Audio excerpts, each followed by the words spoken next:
Member for Highwood.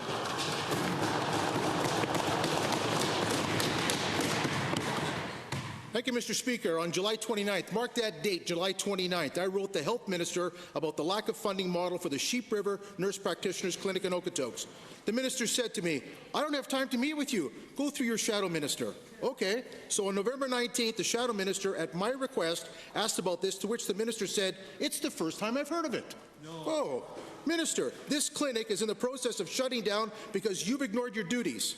Are you finally ready to work with these frontline workers and establish a funding model that works? Yes or no? Minister of Health. Thank you very much, Mr. Speaker. I've prided myself on reaching out to my colleagues across the floor, my critics, to make sure we have an opportunity to bring items of mutual concern forward in a comprehensive way to actually work through some of the challenges. It was brought forward in question period. I did not recall the letter until this moment when I was reminded. It might not surprise you that I do receive a significant amount of correspondence. I'm really happy to work with the members to have a greater understanding of some of the challenges there. But of course, we want to make sure that Albertans get the right care in the right place at the right time by the right health professional, Mr. Speaker.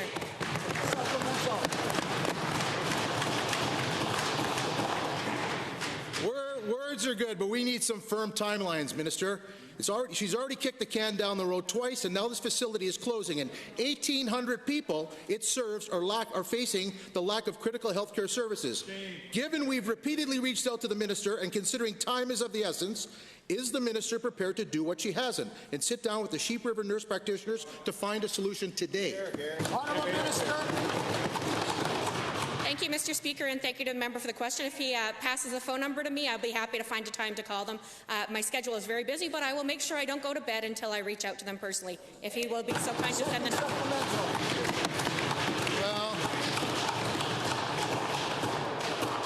Airdrie, Wainwright, now Okotoks. This minister is cutting frontline healthcare services across rural Alberta, and she's about to close these facilities, as was outlined in a letter to her from the nurse practitioners on October 21st.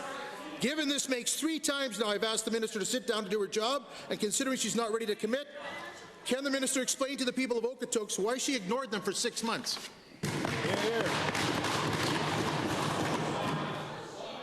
Thank you for the question, Mr. Speaker. I've said I'll make the phone call. I'm committed to making the phone call. We've actually increased funding to health care as opposed to what members opposite are proposing, which is cut billions of dollars from the overall budget, Mr. Speaker.